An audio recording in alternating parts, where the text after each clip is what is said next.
5%।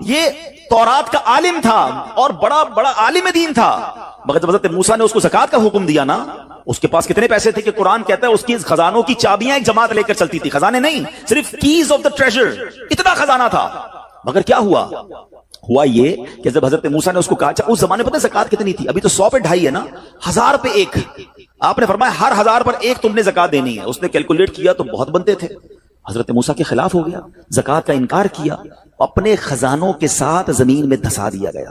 Please خدا کے واسطے اس آواز کو سب مل کر آگے بڑھائیں۔ میں تو یہ سمجھتا ہوں جس طرح ہم نماز کی بات کرتے ہیں کہ نماز پڑھو، زکات دیں، بے شک کسی کو بھی دیں، جو حقدار ہے اس کو دیں، مگر زکات پوری دیں۔ پاکستان خوشحال ہو جائے گا، غریبوں کا بھلا ہو جائے گا، لیکن زکات جس کی ہزاروں لاکھوں میں شاید وہ نکال دیتا ہے، مگر جب زکات کروڑوں میں ہو رہی ہے تو لوگوں کے دلوں پر بوجھ بنتی جا رہی ہے۔ اس کو بوجھ نہ بننے دینا۔ میں ایک دعا کرتا ہوں آج، اگر آپ کو لگے تو آپ بھی آمین کہہ دینا۔ اپنے لیے تو میں کئی بار یہ دعا کرتا ہوں کہ یا اللہ مجھے وہ مال نہ دینا جس کی زکات مجھ پر بھاری ہو جائے۔ کہو آمین۔ یا اللہ وہ مال دینا کہ میں خوش دلی سے تیری راہ میں زکات دوں۔ اچھا یہ بھی بڑا ایشو ہے، پیسے نکلتے ہیں تو بھاری بڑے پڑتے ہیں۔ اللہ فرماتا ہے تم اس وقت تک بھلائی کو نہیں پہنچ سکتے جب تک اپنی پیاری چیز راہ خدا میں خرچ نہ کرو۔ آپ بہترین خرچ کرو نا، اللہ آپ کو اس سے زیادہ عطا فرمائے گا۔ اچھا جب بھی کیلکولیٹر، دیکھیں کچھ چیزیں کیلکولیٹر سے کیلکولیٹ ہوتی ہیں، مگر اللہ کی راہ میں جو خرچ کرنے والا معاملہ ہے نا وہ رحمت کے کیلکولیٹر سے کیلکولیٹ ہوتا ہے، وہ میرے اور آپ کے کیلکولیٹر سے کیلکولیٹ نہیں ہوگا۔ آپ حساب کریں گے کہ یار مولانا صاحب کہہ رہے ہیں اللہ کی راہ میں خرچ کرنے سے مال کم نہیں ہوتا، کروڑ روپے ہیں 2.5 لاکھ زکات دوں گا تو 97.5 بچ گئے، یہ تو کم ہو گئے۔ آپ اس کو کہیں نوٹ کر لیجئے، اگلے سال آپ کروڑ روپے کی زکات نہیں دے رہے ہوں گے، آپ اس سے زیادہ کی زکات دے رہے ہوں گے۔ یہ کیسے؟ جو بھی زکات دیتا ہے آپ اس کو پوچھ لیجئے، ہر سال اس کی زکات بڑھتی ہے۔ کیوں بڑھتی ہے بھائی؟ زکات تو پیسے کم ہونے چاہیے تھے۔ نہیں جناب، یہ میرے نبی علیہ الصلوۃ والسلام کا وعدہ ہے۔ ویسے تو میرے آقا جو فرمائے حق ہے، مگر اس حدیث میں اللہ کے رسول علیہ الصلوۃ والسلام نے قسم اٹھائی۔ آپ فرماتے ہیں میں قسم کھا کر کہتا ہوں اللہ کی راہ میں خرچ کرنے سے مال کم نہیں ہوتا۔ پھر تو لاک کر دو نا، پھر تو سمجھ جاؤ کہ جب نبی پاک قسم اٹھا کر فرما رہے ہیں۔ اچھا پھر آپ سب کو دیکھ لیں، جو بانٹ رہا ہے نا ہم ہر سال اس کا بڑھتے ہوئے دیکھ رہے ہیں، کم نہیں ہوتا۔ یہ بے وقوفی ہے جو یہ سوچتا ہے کہ یار دے دوں گا تو کم ہو جائے گا، نہیں۔ اور پھر میں آخری بات کر دوں اپنے بیان میں، جو ایک اور ایشو جو بہت بڑا ہم دیکھتے ہیں، ایک تو زکات پوری دینی ہے اور انجوائے کر کے دینی ہے، خوش دلی سے دینی ہے، مزے لے کر دینی۔ یہ نہیں کہ دل پر بوجھ یار کیا کروں 1 سال ہو گیا اب تو زکات دینی پڑے گی، نہیں یہ نہیں۔ دو اور انجوائے کرو، اللہ کی راہ میں خوش دلی سے دو۔ ایک واقعہ سن لیں، بات اور کلیریفائی ہو جائے گی۔ حضرت ابو جعفر اپنے زمانے کے بڑے ابدال ہیں، ان کے گھر میں ایک فقیر آیا تو انہوں نے اپنی زوجہ کو کہا کہ اپنے پاس کیا ہے دینے کے لیے؟ کہ حضور صرف 4 انڈے ہیں گھر میں، نتھنگ ایلس، 4 ایگز اونلی۔ کہا یہ 4 ہی دے دو، ایمان اور عقیدہ اور بلیف دیکھیں، 4 دے دو۔ 4 دے دیے۔ تھوڑی دیر بعد دروازے پر دستک ہوئی، دیکھا تو ایک بندہ ٹوکری لے کر آیا۔ کہا کیا ہے؟ بیگم سے پوچھا، کہا آپ کے دوست نے انڈے بھجوائے ہیں۔ کہا کتنے آئے ہیں؟ کمرہ صاحب ذرا سنیے گا، کتنے آئے؟ تو کہا کہ 30 آئے ہیں۔ کہا 30 کس حساب سے آئے؟ ہم نے تو 4 دیے تھے نا۔ اب ایمان، ان کا عقیدہ اور ان کا بلیف دیکھے، کیا 4 دیے تو 40 آنے چاہیے تھے، ایک کا 10 اللہ کا وعدہ ہے نا۔ تو کہا حضور آئے تو 40 ہیں مگر 10 انڈے ٹوٹے ہوئے ہیں۔ تو آپ نے اپنی زوجہ سے پوچھا کہ سچ بتاؤ جو تم نے 4 دیے تھے اس کی کنڈیشن کیا تھی؟ کہ حضور بات یہ جب میں نے 4 دیے تھے نا اس میں بھی 3 ثابت تھے، ایک ٹوٹا ہوا ہی تھا۔ یہ فارمولا آج یاد کر لو، پورے دو گے پورے ملیں گے، ٹوٹے دو گے ٹوٹے ملیں گے۔ اب آپ چیک کیجئے کہ جب اللہ کی راہ میں خرچ کرنے کی باری آتی ہے، میں اپنا مال دل سے نکلتے ہوئے دکھ ہو رہا ہے یا خوشی ہو رہی ہے، بہترین دے رہا ہوں یا بچانے کی کوشش کر رہا ہوں۔ ہمیشہ یاد رکھیں ہم اللہ کی راہ میں خرچ کرتے ہیں، ہمارے پیسے نہیں پہنچتے وہاں پر، وہاں نیت پہنچتی ہے۔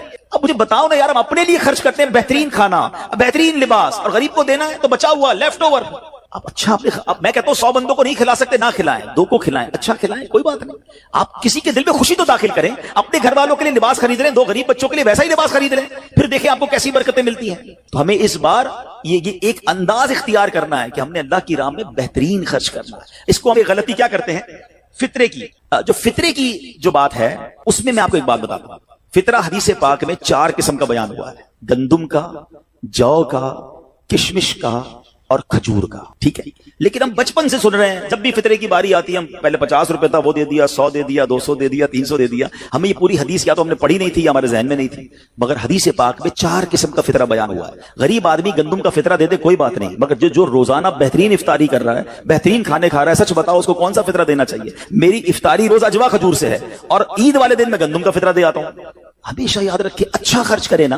اس بار فطرہ جس کو اللہ نے جیسا نوازا ہے، غریب آدمی کے لیے بات نہیں کر رہا، جس کو نوازا ہے رب نے۔ کیا ہم کبھی ایسا کرتے ہیں کہ عید کی شاپنگ کے لیے جائیں دکاندار سے کہیں کہ یار جو کپڑا سب سے سستا ہے وہ نکال دو، سب سے سستے جوتے نکال دو، میں نے عید پڑھنی ہے؟ بہترین چاہیے، اپنے لیے بہترین لینا ہے۔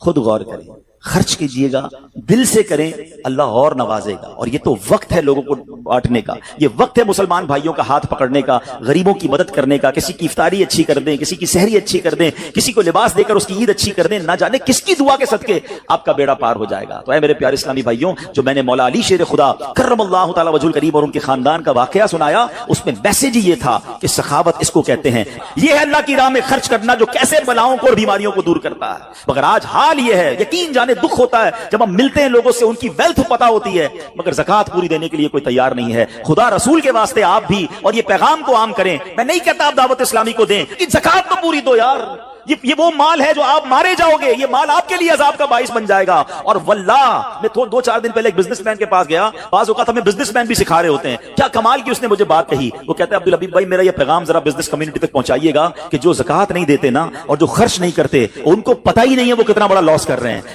میں نے بانٹنا شروع کیا ہے، میرے مال میں ایسے برکت آئی ہے، میں خود حیران ہوں۔ میرے سامنے ڈیل ہوتی تھی وہ مجھے نظر نہیں آتی تھی، میں ادھر اللہ کی راہ میں صدقہ کرتا ہوں، ایسا لگتا ہے آنکھوں سے پردہ اٹھتا ہے، میرا کام ہو جاتا ہے۔ تو ان کو بتائیے آپ اپنا خود نقصان کر رہے ہیں اللہ کی راہ میں خرچ نہ کر کے۔ تو یہ ڈیوٹی ہے، بچپن سے سنا تھا اسلام کے 5 پلر ہیں، توحید، روزہ، نماز، حج اور زکات۔ ہم زکات کو تو ایسے اگنور کر بیٹھے ہیں کہ جناب دے دی اپنی مرضی سے، کوئی 5 لاکھ دیتا ہے، کوئی 10 لاکھ دیتا ہے، زکات کس کو جاری ہے یہ بھی نہیں سوچ رہے کہ میری زکات کا یہ مستحق ہے کہ نہیں، میں جس آرگنائزیشن کو دے رہا ہوں اس کے پاس کوئی زکات ادا کرنے کا صحیح فارمولا ہے کہ نہیں، یا میں جس بندے کو دے رہا ہوں وہ زکات کا مستحق ہے کہ نہیں، بس سر سے ایک بوجھ اتارنا ہے، لم سم اماؤنٹ دے دینی ہے، یہ نہیں چلے گا۔ خدا را یاد رکھیے زکات پوری کیلکولیٹ کرنا بھی آپ کی ذمہ داری ہے اور صحیح مستحق تک پہنچانا بھی آپ کی ذمہ داری ہے۔ اور آپ بلیو کریں جس دن آپ نے یہ کام کر لیا آپ ملٹیپلیکیشن دیکھیں گے، آپ اپنے غم اور اپنی پریشانیاں دور ہوتے ہوئے دیکھیں گے۔ میں رب کریم سے دعا کرتا ہوں اللہ ہمیں دل کھول کر اپنی راہ میں خرچ کرنے کی توفیق عطا فرمائے۔ اور پھر